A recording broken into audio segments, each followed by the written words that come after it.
The International Conference on Sustainable Development and Sustainable Debt took place in Dakar in Senegal. The president of the country, Macky Sall, officiated the conference. There are several African heads of state in attendance as well. The Managing Director of the IMF, the United Nations Vice Secretary General and the Circle of Economists also were present at that event. Here's CGTN's Wangari with more.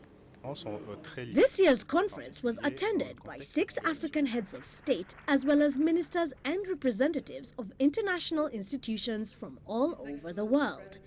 The theme of the conference was finding the right balance between sustainable development and sustainable debt. On the question of debt, Africa is no exception. In reality, the main obstacle to the continent is prejudice and the stigmatizing stance on Africa when it comes to investing in Africa. The perception of risk is always exaggerated. The ratings are exaggerated, which has for immediate consequence the increase of the rent of money and the rise naturally of the investment. The risk in Africa is not higher than in any other parts of the world. I often say it, regardless of the difficulties, Africa pays its debt. Et le renchérissement naturellement de l'investissement. We theoretically can mobilize money at its real rent value if there's not a bad perception of risk.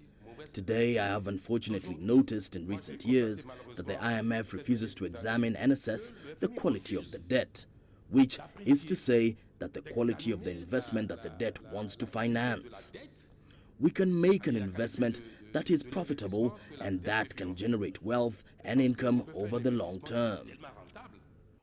The Managing Director of the International Monetary Fund, Kristalina Georgieva, attended the conference, marking her first visit to Africa since her appointment.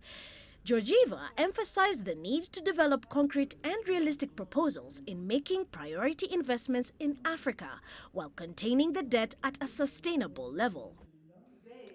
The IMF, the United Nations and the Investment Circle discussed the best ways to pursue the aspirations of African countries for a prosperous future. And we will see the role that debt could play and make it a positive rather than a negative role that affects the future of this continent. 2 out of 3 of the debt today consists of non-concessionary debts.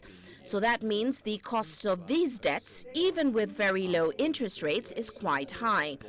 Borrowing is not a bad thing if done wisely. Countries can not only borrow as they wish, they should be managed in a balanced way so that they can find solutions. The meeting, now known as the Dakar Pact, was presented as an innovative roadmap aimed at accelerating economic growth in Africa and reaching an annual rate of 6% within 3 years. Wangari, CGTN.